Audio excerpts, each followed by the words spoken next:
Lagi na sumasakit yung likod ko, pambihira. Hindi na pala kaya ng sahod mga boss. Pati bayan ng likod.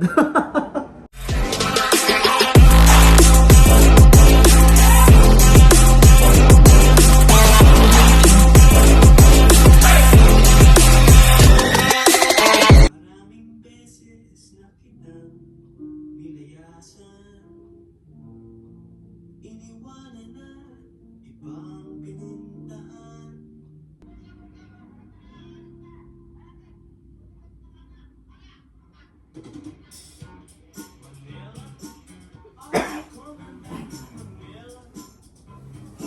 Simply no place like Manila. Manila, coming home. I walk the streets of San Francisco. I drive around San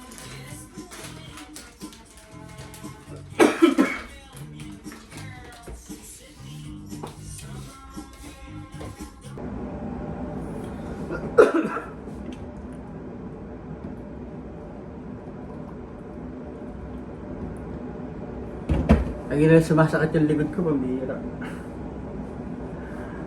Ay, nako. Ito talaga siguro pag tumatanda na.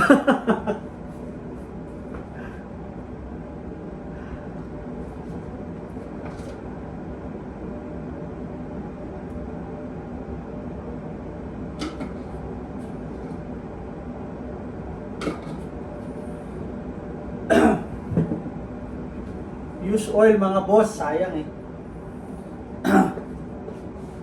Mga boss dito sa Canada, hindi na pala kaya ng sahod mga boss. Pati bayan ng likod. Grabe.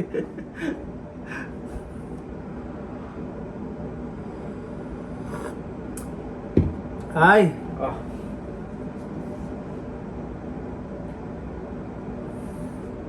Laban lang mga boss. Huwag tayong bibitaw sa ating mga pangarap. Kaya nga tayo nandito sa ibang bansa, kaya tayo nandito sa Canada mga boss. Para sa future ng ating pamilya at lalo ng ating mga anak. At yung palakad-lakad ka ng palakad-lakad sa buong 8 oras mo, pagkatapos ng isang trabaho, lilipat ka naman sa kabilang trabaho. Maglalaan ka naman ng minsan 6 hours, 8 hours. Sa isang araw, gumugugol ka ng mahigit 16 hours. Para sa trabaho, mga boss. Yun ang totoo dito.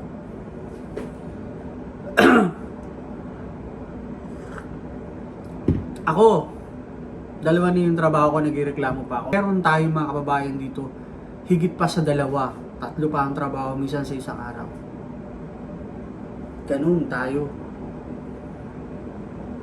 Kasipag. Papadala tayo sa Pilipinas. Mga naiwan natin na mahal sa buhay at meron tayong kasamang pamilya dito, andito ang family natin, papaaral tayo ng bata dito. Siyempre mga ibang bayarin, kaya bawal magkasakit. Sayang ang dolyar.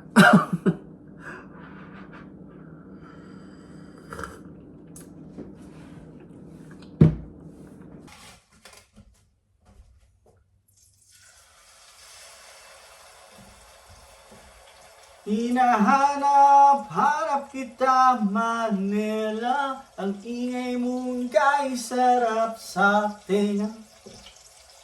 Mga jeepney mong nagliliparan, mga babae mong nagagandahan. Tama ba ako? Alam niyo mga boss, sa Laguna ako pinanganak. Sa Calamba City, Laguna. Pero, hindi ko pa nalibot yung buong Laguna. Napapanood ko lang sa mga vlogger sa atin sa Pilipinas.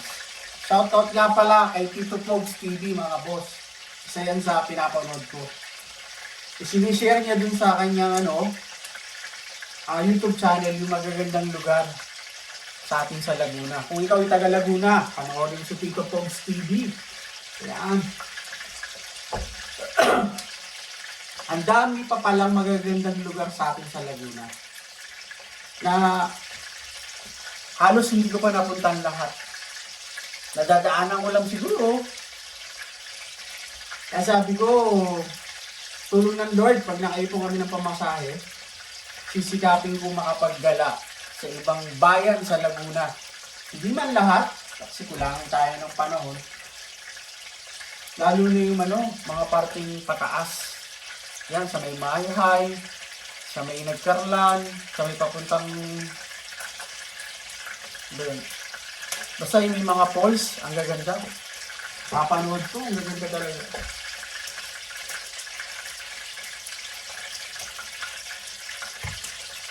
Laguna, langit ko ay marating ko. O, di ba? May kanta para sa Laguna. Dito nga lang sa Los Baños. Ano ba yun? Dampa Falls. Ayan, shoutout sa mga taga Los Baños. Alam niyo yung sinasabi ko, yung Dampa Falls. At dun sa mga viewers ko at sa mga bagong nanonood sa akin, siguro alam niyo yung Dampa Falls. I-share niyo naman mga boss at basahin ko yan kung ano experience niyo sa Dampa Falls. Ayan. So, kadadaldal ko, natalamsigan ako sa mukha. Mga boss, tinatakpan ko yung pagmumukha ko. Kahit ganito yung pagmumukha ko, kailangan ingatan natin mga boss. Bira naman, oh.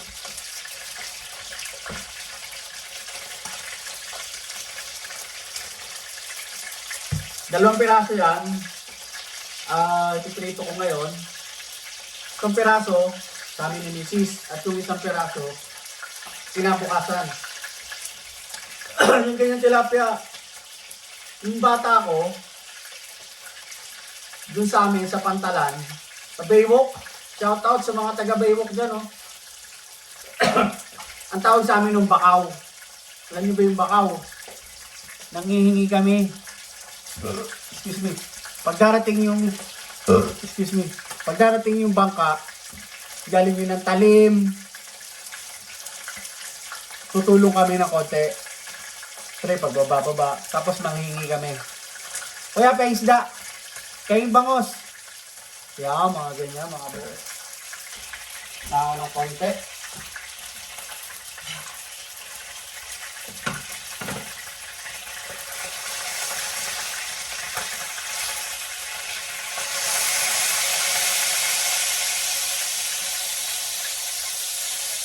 Ayan. Nakaluto rin. Ito na ang ating tilapia mga boss. Tilapia ni Boss D. Na isa pa.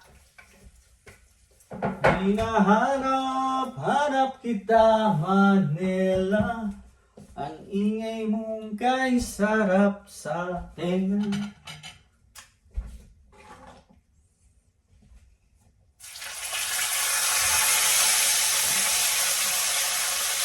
Sa natin yung exhaust pan. Tapos, yung aking paboritong kandila. Gusto ko yung amoy mga boss. Aray ko! Ha! Oh, ang init!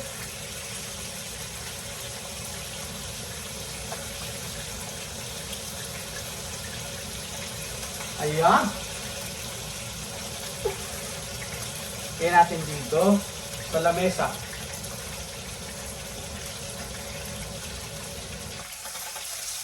Ito malaki ang ating isda.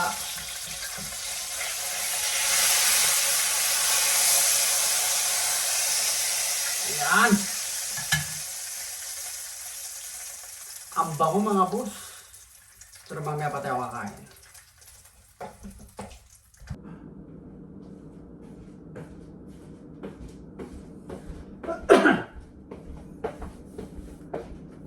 Antok pa ako. Pasok ako mga boss, 7-Eleven. Pasok ako ng alas 3 hanggang alas 10 ng gabi. Sarap ang matulog. Dahil pa ako ngayon eh. Bukas pasok na ako ulit. Ano to? Pork tenderloin. Barbecue skewers. Lutuin na misis ko ito mamaya.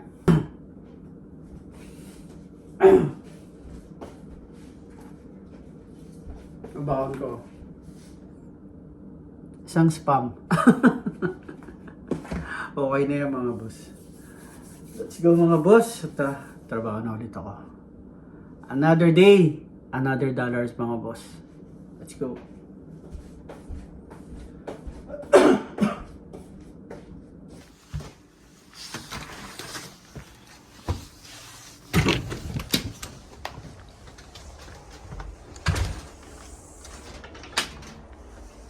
Ayan ang ating sitwasyon ngayon mga boss. Natutunaw na ang mga snow sa paligid natin. Tanyo mababa na. Pasok na ulit ako.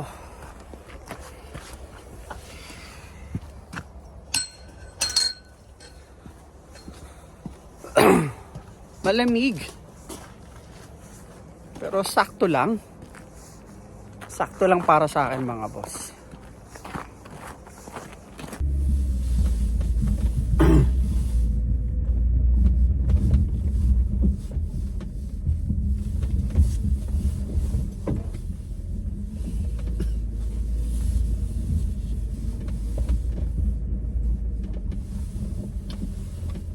Tahimik no? Pakita ko sa inyo.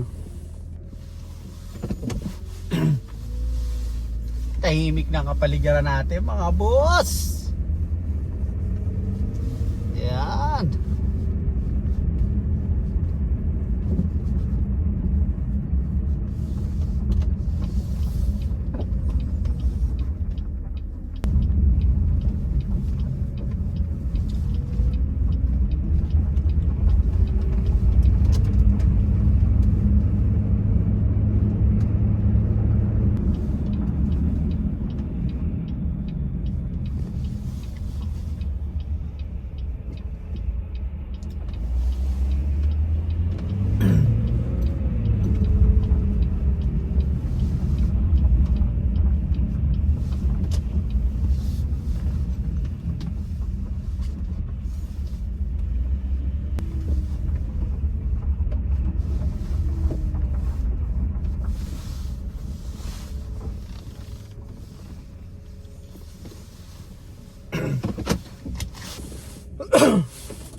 Let's go.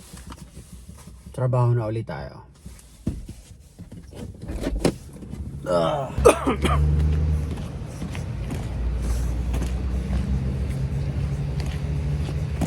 Medyo may konting ubo pa tayo mga boss, pero ayos lang yun. Importante, trabaho pa rin tayo. Tuloy lang ang buhay mga boss.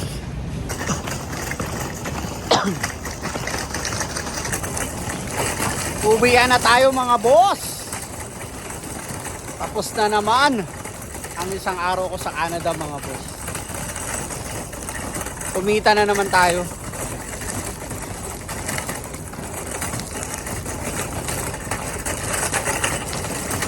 Basta masipag ka lang mga boss at hindi ka namimili ng trabaho dito sa Canada, makakaipon ka dito mga boss. Tapon na naman ako ng basura. Sakit na ng likod ko, pambihira. Woo! Tulad nga ng sinabi ko sa inyo kanina, dito sa Canada mga boss, hindi pa lakihan ng sahod. Pati bayan ng likod mga boss sa trabaho. Magtapon muna ako mga boss.